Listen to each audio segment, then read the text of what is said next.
Good morning, fam. It is Wednesday, a beautiful morning here in South Texas. I pray that you guys are doing well.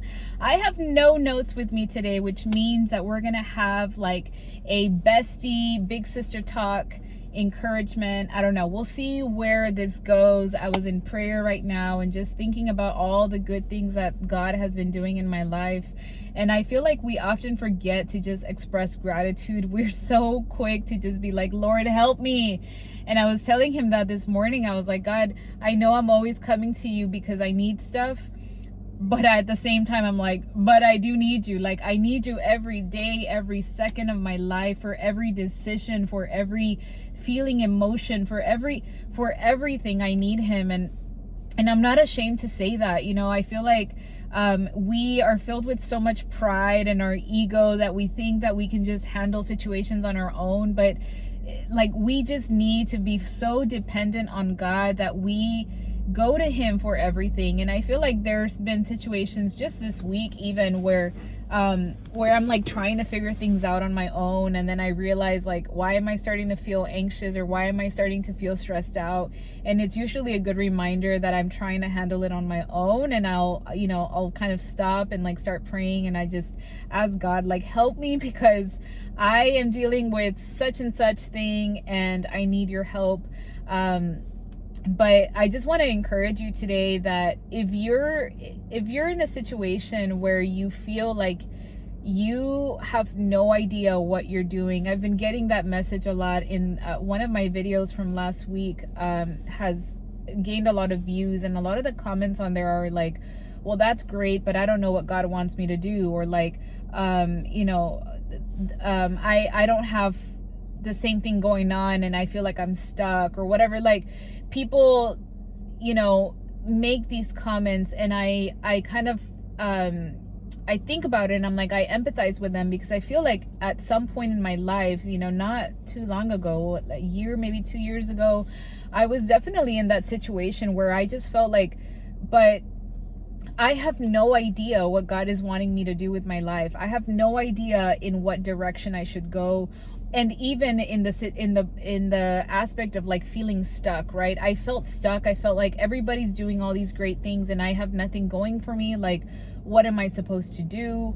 And I want to say for those people that are watching, that are listening to this right now, that feel that, is that in those moments is when we have to humble ourselves and come to God, because it's during those times that God is pulling us towards him. Okay, I don't have all the answers. I am just another human being who is living life, following Jesus, and learning all the things, and failing and messing up, but still coming into and still coming up with like ways to get better, to improve, right?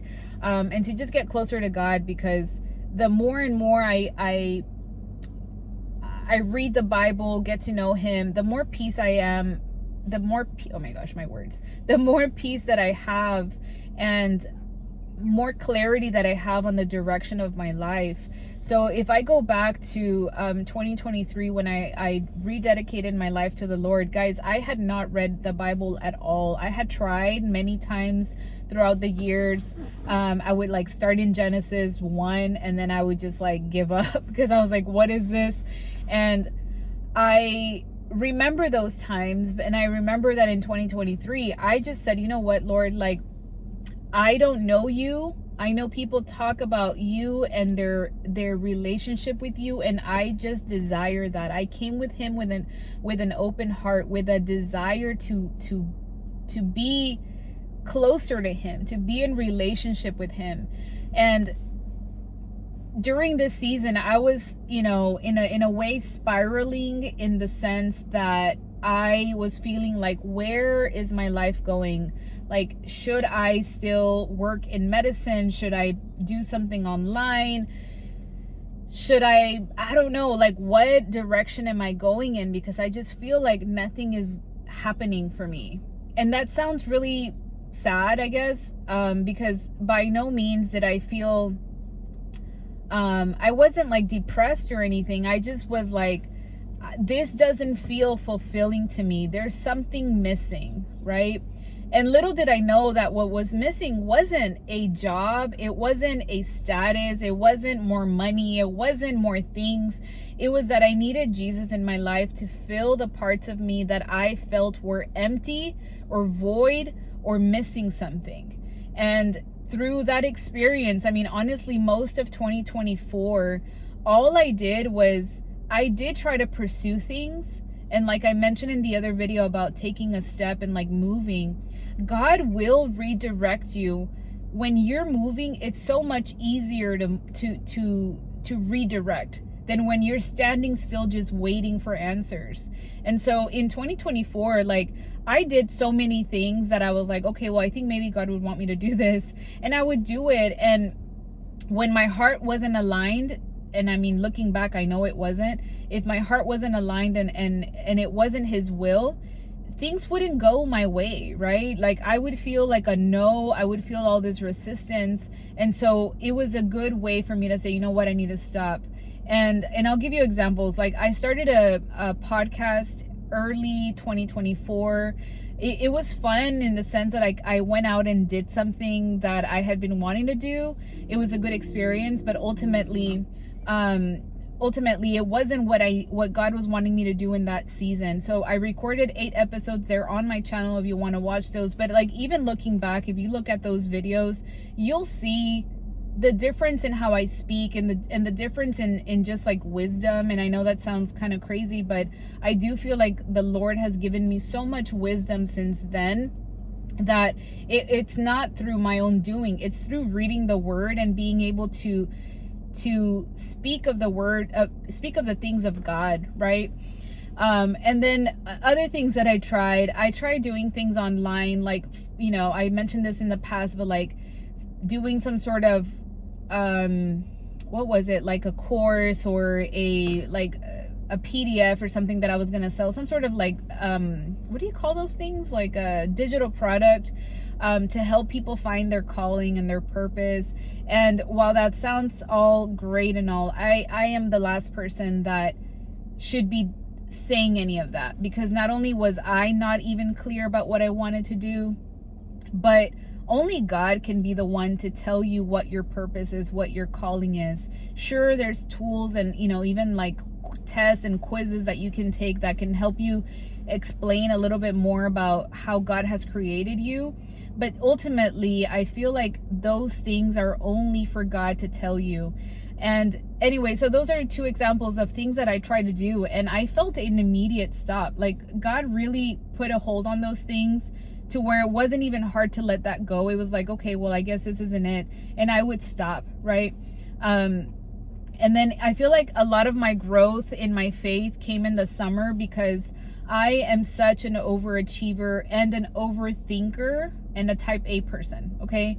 And the Lord really helped me to see that I was missing out on all the beautiful things that he was putting in front of me, because I was so focused on the goal rather than the journey. And that little shift for me changed everything, because I applied that to everything, not just, you know, career wise or like purpose in life, but also in like my health, in my how do you say it, my role as a mother, as a wife. It's so easy to put all these goals and to think that everything needs to be perfect, but then you're missing out on the beautiful little things that are in the details. So I'll give you an example. Like I was struggling really bad with perfectionism and with my children, in the sense that I wanted them to do things how I wanted them to do it, right? That's very type A of me. And what that would cause is that would cause a lot of overwhelm and a lot of frustration on my end. And I would realize that, because I would get the conviction of like, why am I screaming at my child, or why am I getting mad about that? And then even through talking to my husband, like I was like, hey, like I'm working on this, so let me tell you how I'm feeling. This is what this makes me feel, blah, blah, blah, right? And over like a really short time, to be honest with you, I started to see changes in myself, because that was a very constant prayer of mine. Like, Lord, give me patience, help me to not be overwhelmed, and help me to give up this idea that everything needs to be perfect. And for me, that meant letting go of a lot of little things. Like, for example, for my house to feel like it was spotless all the time. I'm not saying that go and be dirty and chaotic or anything, but there's so much grace that I give now, in the sense of like, okay, there's some toys on the floor, that's fine, but right now my child needs me because they want me to go do this and that, so I'm just gonna leave the toys there and I'll come back to that, in a little bit. Whereas before it was like, no, I can't go help my child because this is not perfect, this isn't done right. I don't know if that makes sense, but those little things like really help me to just be in the moment, right? To be a better mom. Like, my child was needing me, so I'm going to go attend to my child, because that is more important than the little things and the little messes that happen. And the same thing goes with my husband. There was things in our marriage, for example, that we've been working on for a couple of years, since we started the re-engage ministry through our church. And this past year we decided to be part of the leadership team, and it was a great experience. We actually did that in the spring, but in the fall we took re-engage for the second time. And I mean, we met some amazing couples and just learned a lot about communication and the things that we still needed to work on. And I started to learn how to give my husband more grace. And honestly, it allowed me to see how I want to see him as Jesus sees my husband, right? Like, he's like a child. And I don't mean like that he's, how do you say, childish, but I'm saying like, I look at my husband and I'm like, man, like, I see the inner child in him, and how like his past was and his growing up was, and how different it is from mine, that I need to give grace if he doesn't meet such and such expectations, because he didn't have those examples, right? He didn't have any good example to mimic. And so a lot of his ways as an adult have to do with his childhood, right? And so now I'm able to give more grace, like, okay, you know what, that is probably being triggered because of this and this. And so now I'm able to work with my husband better and like give more grace and just be more loving, and not be in a relationship that is like, oh, I did all these things, so he needs to do all these things. No, now I'm able to approach our marriage and the things that need to get done in the house as like, okay, how can I help you? How can I better serve you? How can I better love you? And I say these things because this is where growth happens. This is where you start to like take away all these layers of junk that the world has put on us, of like perfectionism, of needing to have, be at a certain place in your life by a certain age. Like that whole mentality of like, oh, you need to have kids by 30 and you need to have a blah blah blah. Like, none of that matters. Like, the timeline for God is very different, and he can make things happen at whatever time. We need to be able to slow down and like come back to ourselves, come back to who God created us to be. And if I hadn't done all of that work in 2024, and trust me, like, this is never ending, this is still continuous work, but I do feel like a bunch of that junk that I had on me, I had to let it go. And the Lord really helped me to heal those parts of me. And it was through removing all of that junk that I was able to hear him more clearly, and I was able to be reminded of who God created me to be. And through that experience, I was able to figure out what skills I had, what gifts I had, what made me different than the person next to me. Because in a world that compares, in a world where social media is everywhere, we think that we need to do what everybody else is doing. And that is just not the case. We were made with individual gifts and talents that the Lord wants us to use to better serve him and to advance the kingdom. And so if you're feeling stuck, if you're feeling like, well, you don't know or you don't hear God, that is a really good sign or indication that the best thing you can do right now is to slow down and to seek the Lord. Go read your Bible, go pray, go talk to him and tell him the things that you're struggling with. A relationship is not one where you are just going to talk to them once and then you're going to get married, right? Like, if you think about a regular relationship, no, like, you go and you date them and you talk to them and you figure out like what they like and how their voice sounds and all of those things. The same thing happens with the Lord. Like, we need to seek him. We need to, you know him, get to know him through the word, pray to him, talk to him, approach him with our concerns, everything. So don't be afraid to do that. And I don't know, I just really felt like God wanted me to put that message out today.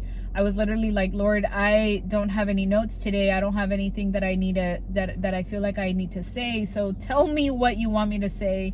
And this message just really came out naturally. So I believe that this message is for somebody that really needed to hear this word. I pray it encouraged you, and I can't wait to see you guys tomorrow. We'll see you. Bye.